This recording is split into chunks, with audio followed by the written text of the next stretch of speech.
16 ডিসেম্বরের পর থেকে আনঅফিসিয়াল অবৈধ ফোন বন্ধ হয়ে যাচ্ছে। ফোনে নেটওয়ার্ক পাবে না, ইন্টারনেট সিমের মাধ্যমে ব্যবহার করতে পারবেন না, সিমের মাধ্যমে কল আদান প্রদান করতে পারবেন না, সিমের মাধ্যমে মেসেজ দিতে পারবেন না। আপনার হাতে থাকা মোবাইল ফোনটি বৈধ কিনা কিভাবে চেক করবেন? জাস্ট আপনার ফোনে ডায়াল বারে যাবেন, কাইন্ডলি স্ক্রিনটা ফলো করুন। ডায়াল বারে যাওয়ার পর ফোনের ডায়াল বার থেকে *16161 হ্যাশ দিয়ে আপনারা ডায়াল করে দিবেন। যে কোনো সিম থাকতে পারে, গ্রামীণ, রবি, এয়ারটেল, বাংলালিংক, যে কোনো। তার পরবর্তীতে বলা হচ্ছে ইনপুট 15 ডিজিট IMEI নাম্বার। আপনার ফোনের বক্স দেখতে পারবেন, সেখানে প্রাইমারি একটা IMEI নাম্বার এবং সেকেন্ডারি একটা IMEI নাম্বার রয়েছে। অথবা বক্স যদি না থাকে, ফোনের ডায়াল বারে গিয়ে *#06# ডায়াল করলে IMEI নাম্বার পাবেন, সেটা কপি করে নেবেন।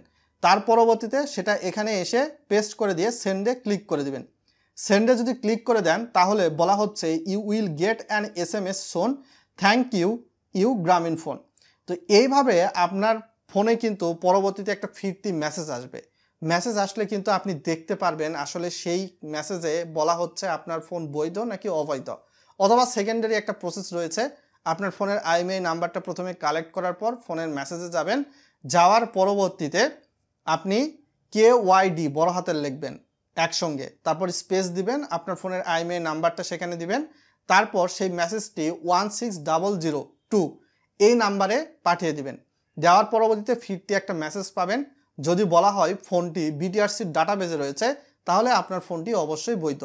আর যদি বলা হয় যে আপনার ফোন BTRCর ডাটাবেজে নাই, তাহলে ধরে নিতে হবে এই ফোনটি আনঅফিসিয়াল বা অবৈধ।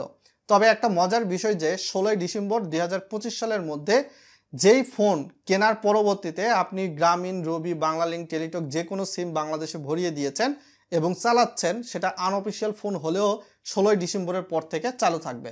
তবে 16 ডিসেম্বর 2025 সালের পর থেকে আপনার কোনো কারণে অবৈধ আনঅফিসিয়াল ফোন কিনে যদি গ্রামীণ, রবি, এয়ারটেল, বাংলালিংক যেই সিমটাই ঢোকান, তাহলে ফোনে নেটওয়ার্ক পাবে না এবং সেক্ষেত্রে আপনি ইন্টারনেট সিমের মাধ্যমে ব্যবহার করতে পারবেন না, সিমের মাধ্যমে কল আদান প্রদান করতে পারবেন না, সিমের মাধ্যমে মেসেজ দিতে পারবেন না ওই ফোনটার ক্ষেত্রে।